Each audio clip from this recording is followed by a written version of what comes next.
Hi guys, I'm Tiffany Bradley and this is Art Off Pause. We have all of our audio working today, so thank you for joining us. It is 1 p.m. in the East Coast, which is late lunch, and 10 a.m. on the West Coast, which is late breakfast. Today we're joined by Dr. Emma Chubb and Yao Wu, both of Smith College Museum of Art, and they're going to be talking about their exhibition practice in coronavirus times. And so I'll just introduce them quickly and talk a little bit about the role of a teaching museum, and then we'll get going. So Emma Chubb is the inaugural Charlotte Feng Ford Curator of Contemporary Art. She earned her PhD in art history from Northwestern with a specialty in contemporary art from Morocco. And she recently did an exhibition with Younes Rahmoun that was supported by a Curatorial Fellowship from the Andy Warhol Foundation for the Visual Arts.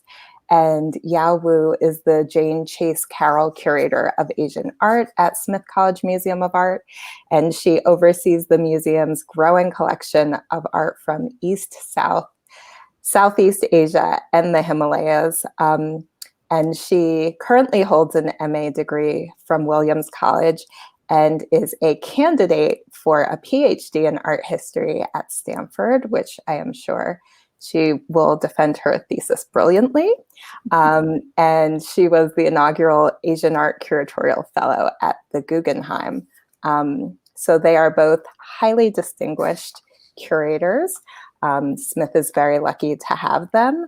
And the Smith College Museum of Art, as you can tell from its name, is a teaching museum, which is a really interesting place to be at in this time, because they not only serve the Massachusetts local community and the arts community, but they're also serving students and faculty with an emphasis on public programs and learning. And so right now, when most students aren't able to be on campus, when we aren't able to gather or travel, they're really having to rethink how they work with artists, how they can work with the Smith community, and how they can plan exhibitions in this like crazy and uncertain time. So I will pass it over to Emma first, and you can tell us what you were planning when this all hit. Great. Well, thank you, Tiffany, so much for having us. It's a pleasure to be here. So at my home. So we closed the museum on March 13th. That was our last day. I think that was true of a lot of institutions. It's memorable because it was a Friday the 13th. And that meant that it closed about a month early. Our current exhibition, which is Black Refractions, Highlights from the Studio Museum in Harlem, now our past exhibition. And that came with also needing to cancel a number of programs that were set up in association with the exhibition, a number of gallery talks by different members of our community, including students and a local gallerist and other kind of constituents, and also postponing a big conference that was to be part of this centennial year celebration that we're also marking in 2020 when the museum is turning 100. So that's kind of where we are, or where we ended on March 13th. And I've been trying to think now about when we get back in the building and can reopen the museum, how do we pick those threads back up while also safely sending Black Refractions on its way to its next venues. Yeah, do you want to set up a little bit the exhibition that we're working on, since it's a co-curated collaborative project? Sure. Yeah, so the upcoming exhibition that Emma was talking about, which is called SCMA Then Now Next, is our centennial exhibition that's supposed to be open, that was supposed to open in May. And of course, right now, with all this uncertainty, we don't really know exactly when that's going to open.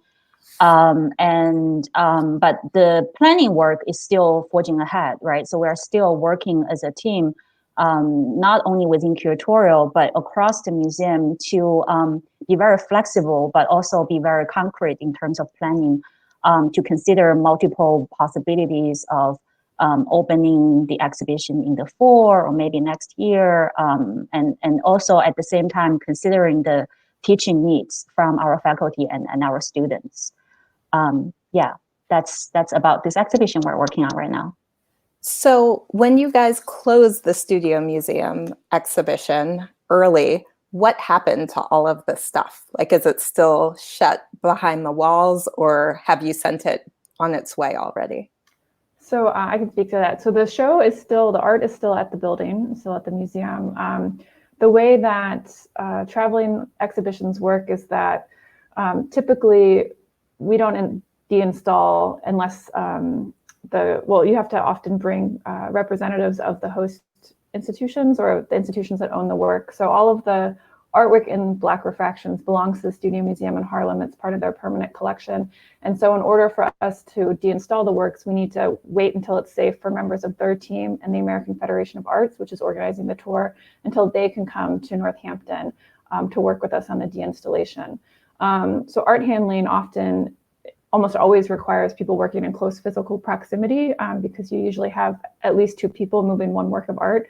And so that, just from a social distancing safety issue, is something that needs to wait until people can safely share space in that way. So we're just on hold until it's safe for everyone to kind of get together and do that work.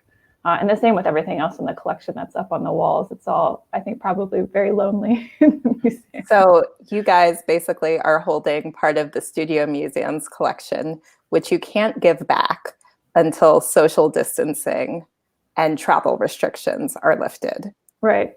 But you're trying to plan something else.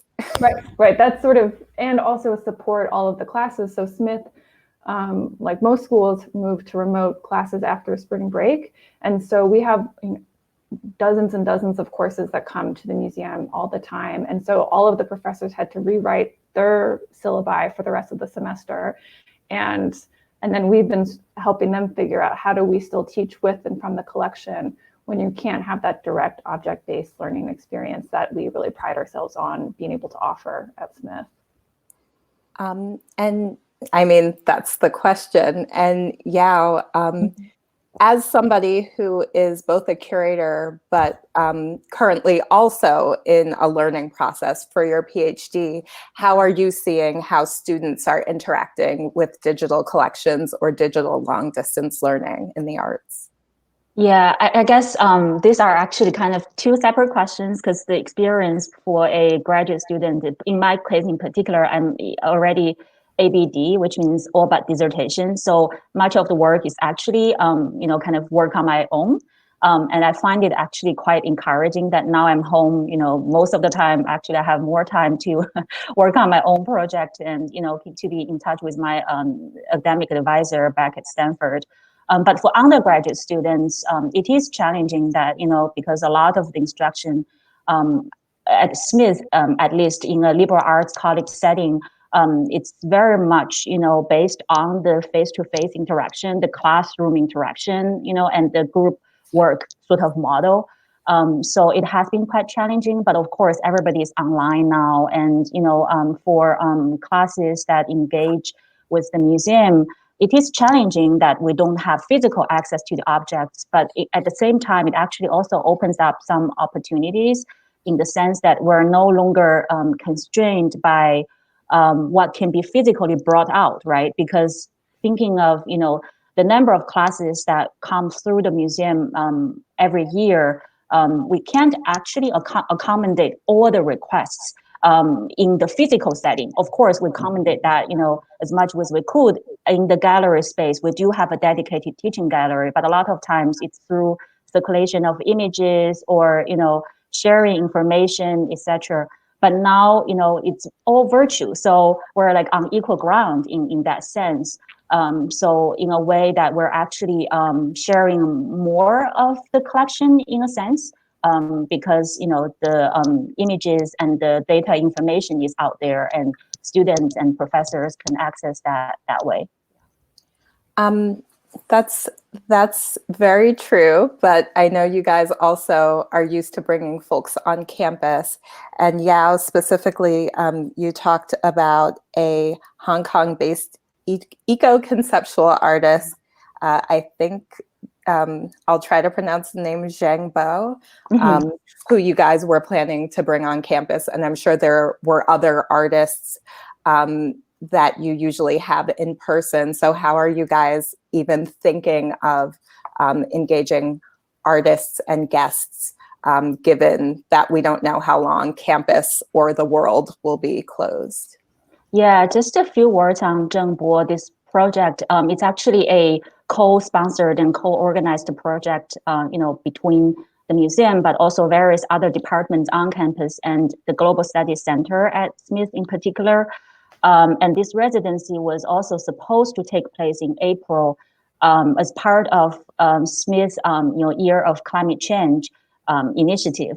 But of course, now given the reality, we can't really carry it out in person. So while the Global Studies Center and the museum and the various other departments are thinking of postponing the residency, for the foreseeable future, we are engaging the artist virtually. He's in Hong Kong now, but in fact, I'm going to carry out an interview with him on a virtual platform in the coming weeks or so, and hopefully get that interview out on digital platforms as a way to serve as both a replacement of the residency program that did not happen, but also as a teaser of the upcoming residency program. And also, of course, as an conceptual artist, I'm sure he has a lot to share in terms of what's happening around us, right? His thoughts on what's happening around us. So I'm actually very looking forward to that. Thank you for asking about it. Well, thanks for sharing. So Emma, now first, guests, hello internet who are watching. We can definitely take questions. So there's a chat box on the side of your screen. Please chat questions if you have them for Emma or Yao, and we'll incorporate them into our conversation. Otherwise, I'll keep asking questions and we'll keep talking. So please ask questions. But Emma, you just mentioned Smith is going, or the Smith Museum is going to be celebrating 100 years. And Smith is special in the fact that it was offering advanced women's education when that was not really so much a thing. So how are you guys thinking about celebrating that legacy and representing that legacy, given where we're all at now? So I think we're kind of figuring that out still. A lot of that I think will hinge on when it's safe to return to the museum and to campus. But I will say, so there were kind of a couple core components for us to celebrate the centennial and really mark the centennial. And that is the exhibition SCMA, the Now Next, which we're hoping will now open in the fall instead of in a couple weeks as was originally planned. And then we'll extend the life of that show throughout the school year so that it has a longer run. And then and that will really be a way to sort of celebrate and acknowledge the history of building a collection. And one of the things that's distinctive about Smith is that because from its beginning, it's a college dedicated to educating women, is that what that looks like has always been core to how it's imagined its curriculum, and art has always been integral to that. And so the college opened in 1875, and it bought its first work of art in 1879. And so teaching from real artworks has always been integral to the history of the college, well before even a museum was formalized in 1920. And it's funny, I was looking back over the introductory panel text. So we have already designed the panels for the exhibition text that would go up in the exhibition and will go up in the fall.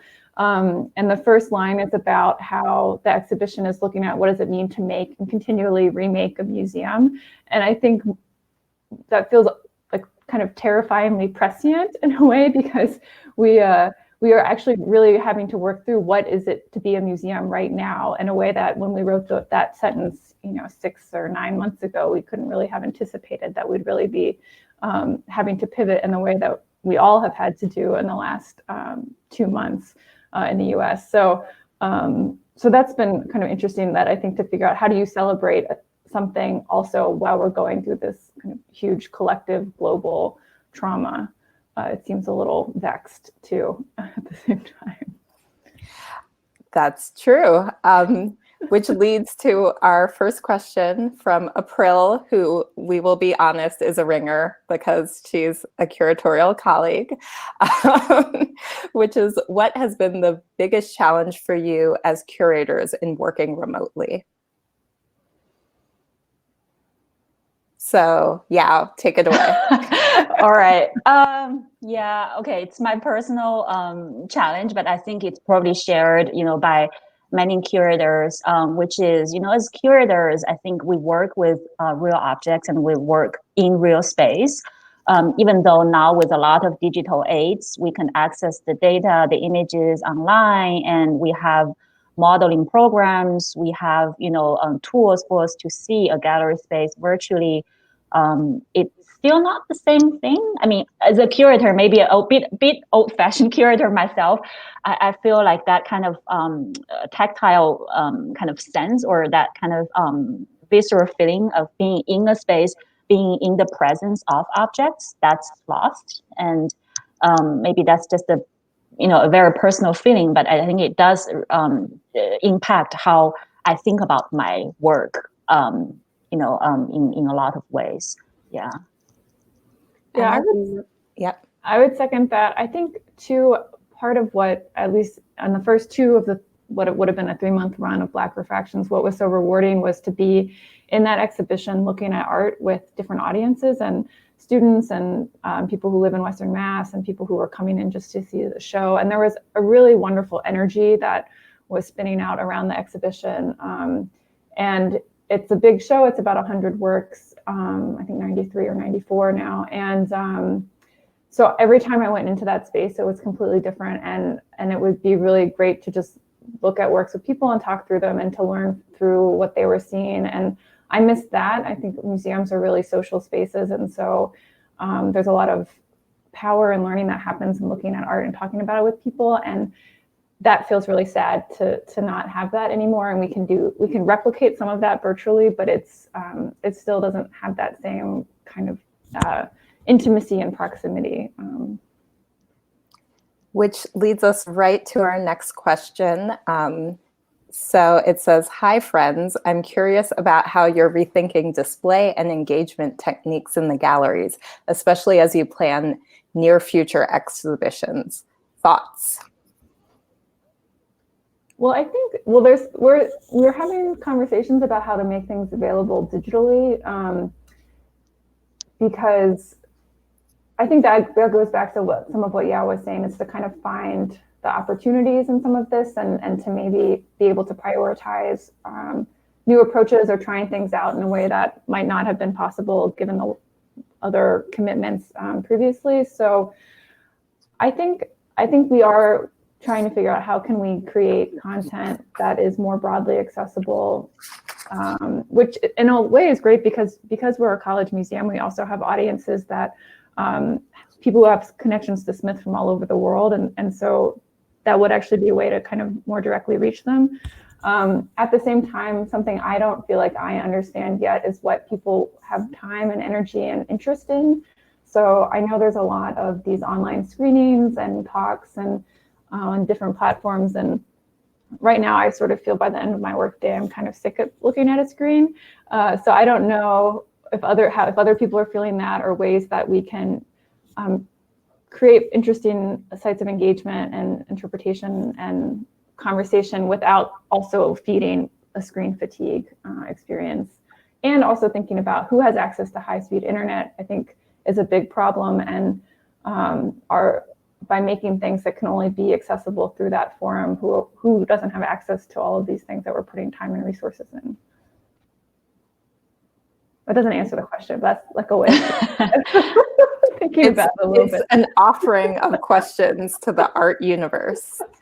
Yeah, I think in a way that, it's just this big like uncertainty that we're experiencing right now, which is, basically every part of our life, right, is kind of uncertain, and I think this kind of just accept this is our new reality. And I think that in a way that as Emma was suggesting earlier, certain practices that we have not tried before, we're experimenting with now.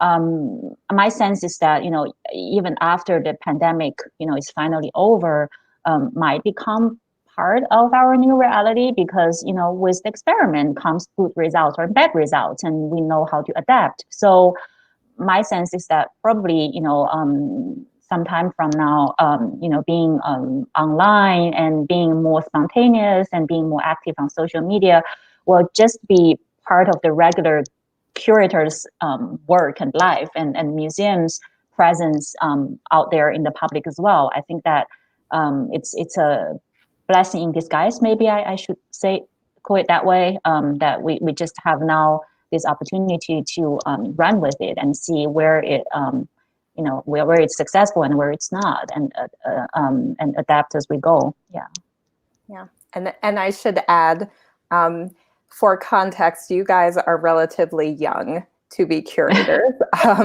since it is often a job that requires a PhD. So what you guys are experiencing and thinking through will really set the tone for how we move forward. And so I will ask one last question, because we're a little over 20 minutes now, which is, the museum, sort of as we experience it right now, is a very particular space and cultural artifact. And what do you envision for museums in the future, given that we might have to deal with social distancing in some form for, an unknown length of time? I think that's a really good question. No pressure. I mean, I think we do have to rethink how we approach programming if we can't be in close proximity and really, in good faith, imagine inviting people from all over the country and all over the world to campus, because of the risk that it could bring to them and their communities and to ours. So I think that is going to be part of it, is to think about how what that model could become. But I still think it's going to be really important, to what I was saying earlier, to be able to be with people in front of art. And we are lucky that we're not often a very packed museum because of the size of the place that we are. And maybe that will be a little bit easier to kind of puzzle through, to keep people at a safe, to themselves, distance from each other. But I hope that we're in the process of creating the museums and supporting the museums that we want to become, and maybe that doesn't always look like the one museums broadly have been in the past. Yeah, and just a quick response to that very provocative question. I think that's what museum professionals are thinking about in the field by and large. And in fact, for our museum, in our own strategic plan for this current, phase, 5-year time period, one goal is to go beyond the four walls. So in fact, even before the pandemic, we have already been thinking a lot about how to reach a broader public, right? A broader audience, be it through programming, be it through going into a classroom setting, or a lot of our colleagues in education, for example, they definitely go into the community, through a lot of their programs as well. So I think that this current pandemic just prompts us to really take that goal very seriously, and thinking of strategies to realize it. Yeah. Any last thoughts or hopes for the future? I think we all hope to be back inside soon. In the museum. Inside the museum. Yeah, or inside our homes. But and to be able to be working together in person again, and to be able to visit each other's museums and talk about art with people in front of the art.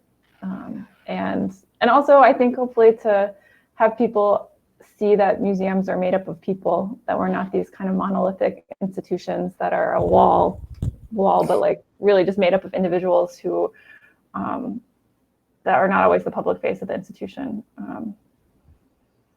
Yeah, I guess my noble hope is that people realize that art is essential, in a sense. It's particularly in a time of crisis, and art can unite people, can comfort people. And during this pandemic or afterwards, there is always a place at the art museum for anybody, to just take pleasure and enjoying art. Yeah. Great. Well, thank you both so much for joining us from Massachusetts. So again, great thanks to Dr. Emma Chubb and soon to be Dr. Yao Wu. No pressure. No pressure. You got this. Yeah. And also thanks to yesterday's guest, Lexa Walsh. And tomorrow we'll be hosting Dr. Kimberly Gant of the Chrysler Museum in Virginia. It's going to be super exciting. And thank you all for coming. This was Art Off Pause, and we'll see you again tomorrow at 1. Bye. Thank you. Thank you, Tiffany.